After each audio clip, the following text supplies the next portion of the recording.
look at that. This is the highway entrance. Spring is here. It's warm. I'm wearing shorts. It's beautiful. I love the tree. I love the flowers.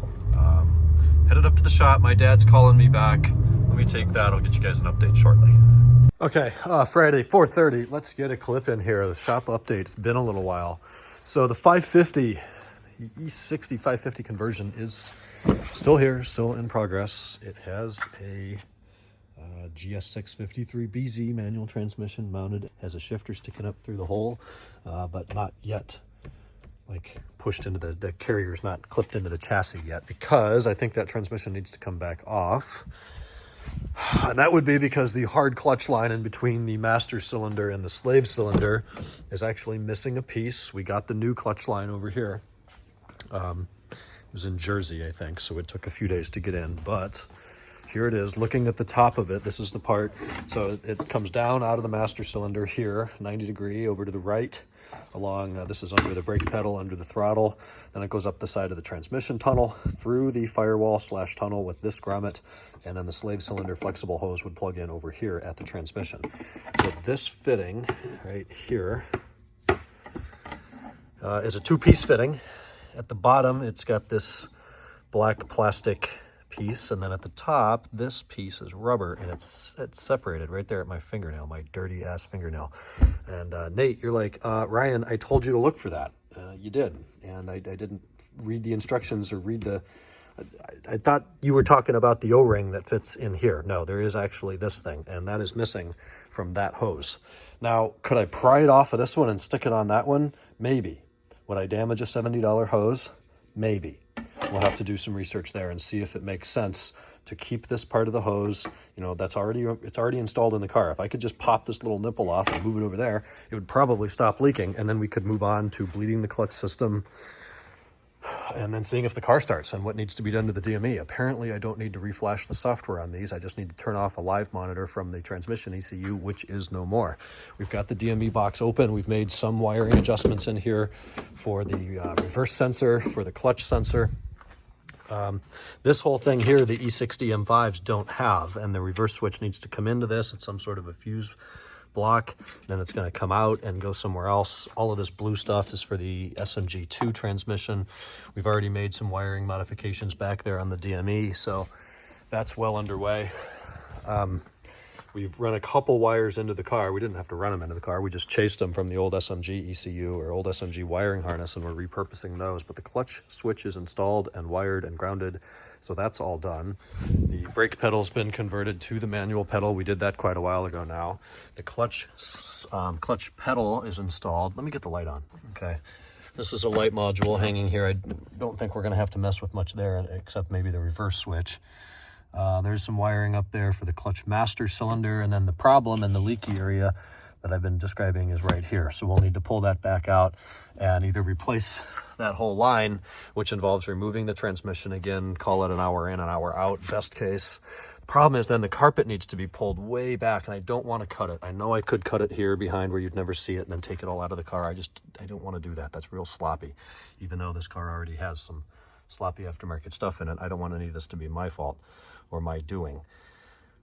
The problem with pulling the carpeting back is, you know, we did it with the brake pedal in here, and it was really hard to get it around the brake pedal. Now there's a clutch pedal too, and I think that just adds a ton of complication that I would much rather not do. So I don't know. My dad's idea is chop the hydraulic line there and put a fitting on it. I don't like that at all. That's very aftermarket.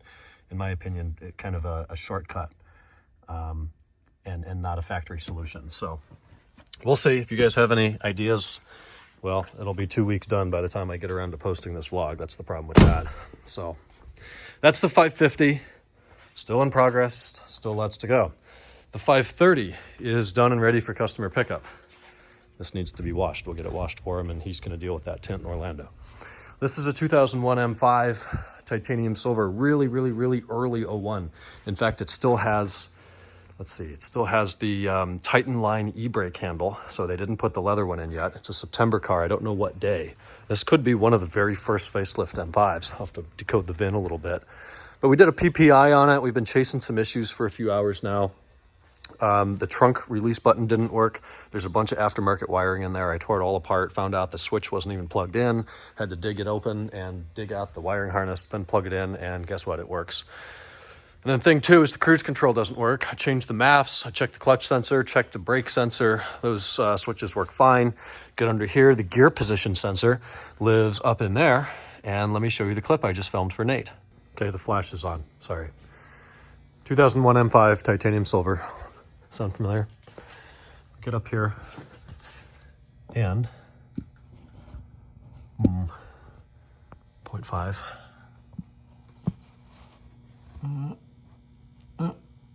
You see it? How about now?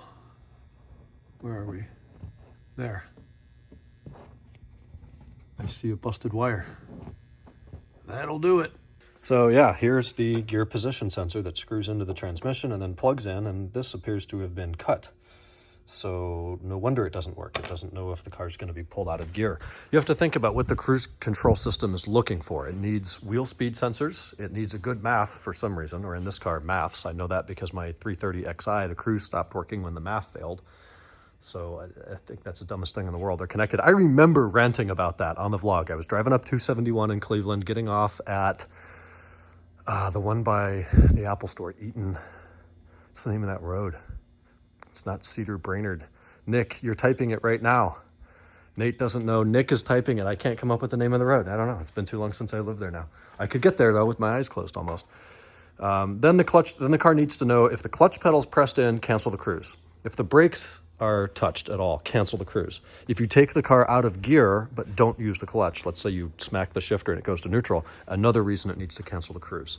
So thankfully this issue was very visual, and we were able to get under there and get a light up in there, take the Patrick Star back off, and figure that out. So a new sensor is $120. I can get a used one for $60. He's opted to go with a used one. Of course, I could repair this, but then it's kind of sloppy and we got wire ties under there and it's a hot environment. It's not a great solution. So that's what's happening with that. We already replaced the lower oil pan. It's stripped out on this car. So it's got a nice, shiny, fresh, new lower oil pan, as well as the temp sensor O-ring and, of course, the oil pan gasket. We did an MPI, multi-point inspection. We discovered improperly finished style 65s. However, a square set of rears that are genuine. It's got slotted rotors front and rear, a cracked bumper, kind of some of the usual suspects. Pork chops are here and in relatively good condition.